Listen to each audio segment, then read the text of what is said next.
Hello guys, welcome to our channel. నేను మీ తేజ. గచ్చిబౌలిలో ఒక దారుణమైన సంఘటన చోటు చేసుకుంది. సొంత బామ్మర్దిని ఆస్తి కోసం అతి దారుణంగా చంపేసి దాని తర్వాత ఆత్మహత్య చేసుకున్నట్లు రూపొందించడానికి ప్రయత్నించాడు. అయితే పోలీసుల యొక్క ఇన్వెస్టిగేషన్లో పూర్తి విషయాలన్నీ కూడా బయటపడ్డాయి. ముఖ్యంగా ఆ పేరెంట్స్కి అనుమానం రావడంతో ఆ పోలీసులను ఆశ్రయించారు. అయితే ఆ పేరెంట్స్ కూడా గచ్చిబౌలి కాదు, వాళ్ళందరిది ఆంధ్ర నెల్లూరు దగ్గర కావలి అనే ఊరు వాళ్ళది. అయితే అక్కడ ఆ అబ్బాయి యొక్క బాడీని పూడ్చిపెట్టకుండా కాల్చడానికి కూడా ఇతనే సలహాలు ఇచ్చాడంటూ కూడా చెప్తున్నారు. అసలు ఏం జరిగింది, ఎలా జరిగింది, ఈ పూర్తి విషయాలన్నీ కూడా మనం తెలుసుకునే ప్రయత్నం చేద్దాం. ఎవరైతే చనిపోయాడో ఆ అబ్బాయి పేరు యశ్వంత్, ఎవరైతే చంపాడో అతని పేరు శ్రీకాంత్. సో ఇద్దరు కూడా బామర్దులు.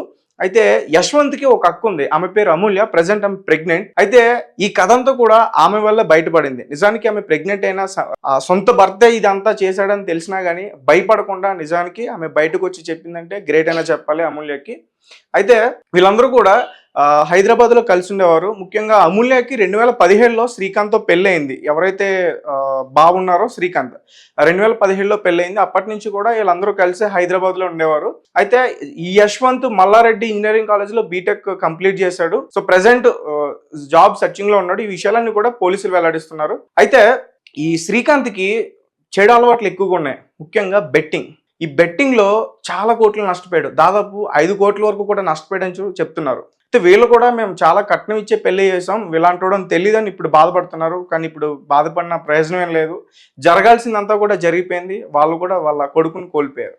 అయితే శ్రీకాంత్ ఈ డబ్బులు పోగొట్టుకోవడం వల్ల వాటి నుంచి ఎలా బయటపడాలి చాలా మార్గాల్ని ఎదుర్కొంటున్నాడు. ఒక పక్క హాస్టల్ బిజినెస్ రన్ చేస్తున్నాడు, ముఖ్యంగా ఈ ఉమెన్స్ పీజీని రన్ చేస్తున్నాడు. ఇదంతా కూడా ఈ పీజీలోనే జరిగింది. అతన్ని చంపేసిన తర్వాత ఇంకో ఈ ఫ్యాన్కే అతను ఊరేసుకొని చచ్చిపోయాడని చెప్పేసి రూపొందించడానికి కూడా ప్రయత్నించారు. అయితే ఆ బెట్టింగ్ పెట్టిన తర్వాత బెట్టింగ్ అంతా కూడా లాస్ అయిపోయిన తర్వాత, చాలా డబ్బులు లాస్ అయిపోయిన తర్వాత అవతల వాళ్ళు ఇతనికి ఎక్కువగా వేధింపులకు గురి చేశారు. సో మనం డబ్బులు ఎలా ఇవ్వాలి, మళ్ళీ బెట్టింగ్ వేసి ఇవ్వడానికి ఛాన్స్ లేదు, ఎందుకంటే అతని దగ్గర డబ్బులు. సో అంటే వేరే ఫ్రెండ్స్తో కలిసి ఈ యశ్వంత్ని చంపేస్తే వాళ్ళకి ఒక్కడే కొడుకు, పైగా వాళ్ళ కూతుర్నే ఇతను చేసుకున్నాడు. అతను చనిపోతే ఆ ఆస్తి అంతా ఈమె పేరు వస్తుంది, ఈ అమూల్య పేరు వస్తుంది. అమూల్య పేరు వస్తే నేను సేవ్ అయిపోతా అని చెప్పేసి ఒక పన్నాగం పన్ని మొత్తానికి ఆ యశ్వంత్ని ఒకరోజు ఊపిరాడకుండా ముగ్గురు కలిసి చిన్నితో గట్టిగా ఊపిరాడకుండా పీకను బిగబట్టి చంపేశారు. చంపేసిన తర్వాత ఫ్యాన్కి ఎలాడదీసి ఊరేసుకున్నట్లు పిక్స్ తీసుకుని జాబ్ దొరకట్లేదని పాపం చనిపోయాడని చెప్పేసి వాళ్ళ పేరెంట్స్కి కాల్ చేశారు. ఇదంతా కూడా జరిగి చాలా రోజులు అవుతుంది, దాదాపు 15 రోజులు అవుతుందని చెప్తున్నారు. అయితే చనిపోయిన డేట్ ఏంటంటే ఈ మంత్ 1వ తేదీ ఇదంతా కూడా జరిగింది. అర్ధరాత్రి 1:30కి వాళ్ళ పేరెంట్స్కి కాల్ చేసి చెప్పారంట, మీ అబ్బాయి ఎట్లా ఊరేసుకొని చనిపోయాడు మావయ్య, నా దగ్గర ఎప్పుడు కూడా బాధపడుతూ ఉండేవాడు, జాబ్ రావట్లేదు ఇది అని చెప్పేసి. సో మరి చనిపోయాడు, ఇక్కడ చాలా ఇష్యూ అయిపోద్ది, ఇది ఉమెన్స్ పీజీ కదా, ఎవరన్నా చూస్తే మళ్ళీ హాస్టల్ సీజ్ చేస్తారు, ఉమెన్స్ ఉన్న హాస్టల్లో అబ్బాయి చనిపోవడం ఏంటి, మళ్ళీ చాలా ఆరాలు తీస్తారు, కొంచెం ఇబ్బంది అవుద్ది, మళ్ళీ వాళ్ళ వేరే హాస్టల్కి వెళ్ళడానికి చాలా ఇబ్బంది అవుద్ది, ఎవరికి తెలియకుండా బాడీ నేను ఆంధ్ర తీసుకొస్తానని చెప్పేసి వాళ్ళకి మొత్తం కూడా ఒక స్క్రిప్ట్, ఒక డ్రామా, ఒక కథ అల్లేసి లేనిపోని అబద్ధాలన్నీ కూడా సృష్టించి ఆ బాడీని ఇక్కడ గచ్చిబౌలిలో ఉన్న ఆ హాస్టల్ అంతా కూడా గచ్చిబౌలి పోలీస్ స్టేషన్ పరిధిలోకి వస్తుంది. సో ఎవరికి కూడా అనుమానం రాకుండా ఒక కారు మాట్లాడుకుని ఇక్కడి నుంచి ఆ బాడీని ఆంధ్ర బార్డర్ వరకు కూడా తీసుకెళ్లారు. ఆ బార్డర్ వాడపల్లి బార్డర్ అక్కడి వరకు తీసుకెళ్లి మళ్ళీ అక్కడి నుంచి ఒక డ్రామా, అక్కడి నుంచి అంబులెన్స్ మాట్లాడుకుని మరి వాడికి ఎంత డబ్బులు ఇచ్చారో తెలియదు, వాడు వీళ్ళకి సహకరించారు, వాడికి కూడా శిక్ష పడాలి. అయితే ఆ అంబులెన్స్ తీసుకుని మొత్తానికి ఇంటికి బాడీకి తీసుకెళ్లారు. తీసుకెళ్ళిన తర్వాత అక్కడ చాలా డ్రామా ప్లే చేశాడు. ఎక్కడ నేను దొరికేస్తానో, ఎక్కడ మా అందరిని పట్టేసుకుంటారో, ఎక్కడ మళ్ళీ పోలీసులకి నేను దొరికేస్తానని చెప్పేసి ఆ బాడీని సాధారణంగా ఏంటంటే సూసైడ్ చేసుకున్న వాళ్ళు ఎవరినైనా సరే ఆ బాడీని పోస్ట్ మార్టం చేస్తారు. వాళ్ళు నిజంగానే సూసైడ్ చేసుకున్నారా ఆ రిపోర్ట్స్లో అన్నీ కూడా బయటపడతాయి. ఎక్కడ పోస్ట్ మార్టం చేస్తారు అంటే వాళ్ళ ఆచారం ప్రకారం ఆ బాడీని పూడ్చిపెట్టాలి. పూడ్చిపెడితే ఒకవేళ ఎవరికైనా అనుమానాలు ఉంటే పూడ్చిపెట్టిన బాడీని ఏంటంటే మళ్ళీ తీయొచ్చు. పోస్ట్ మార్టంకి ఆ బాడీ ఆ శవం పనికొస్తుంది, మళ్ళీ తీసి ఆ రిపోర్ట్స్ అన్నీ కూడా మనం కలెక్ట్ చేసుకునే అవకాశం ఉంటుంది. అయితే ఇతను ఏం చేశాడంటే వాళ్ళ ఆచారం ప్రకారం చేయనివ్వకుండా మొత్తం బాడీ తగలబెట్టేస్తే, దాన్ని దహనం చేస్తే, శవాన్ని దహనం చేస్తే అసలు ఎలాంటి ప్రూఫ్స్ ఉండవు, బూడిదే ఉంటుంది కదా, వీళ్ళకి అసలు ప్రూఫ్సే ఉండవు అని చెప్పేసి వాళ్ళని మావయ్య ఇలా బాడీని పూడ్చిపెడితే జ్ఞాపకాలన్నీ మనతో పాటు ఉండిపోతే పెళ్లి కాలేదు కుర్రోడు కదా అని చెప్పేసి లేని పోనీ అన్ని కూడా చెప్పేసి వాళ్ళని నమ్మించి వాళ్ళ గొంతు కోసాడు బ్రతుకుండగానే. వాళ్ళ భార్యది కూడా నమ్మించి గొంతు కోసాడనే చెప్పాలి. లేని పోనీ అన్ని కూడా చెప్పి అతని శవాన్ని దహనం చేయించాడు. తర్వాత వీళ్ళ భార్య అమూల్య ఎవరైతే ఉన్నదో ఆమె డే బై డే ప్రతిదీ కూడా అబ్జర్వ్ చేస్తుంది.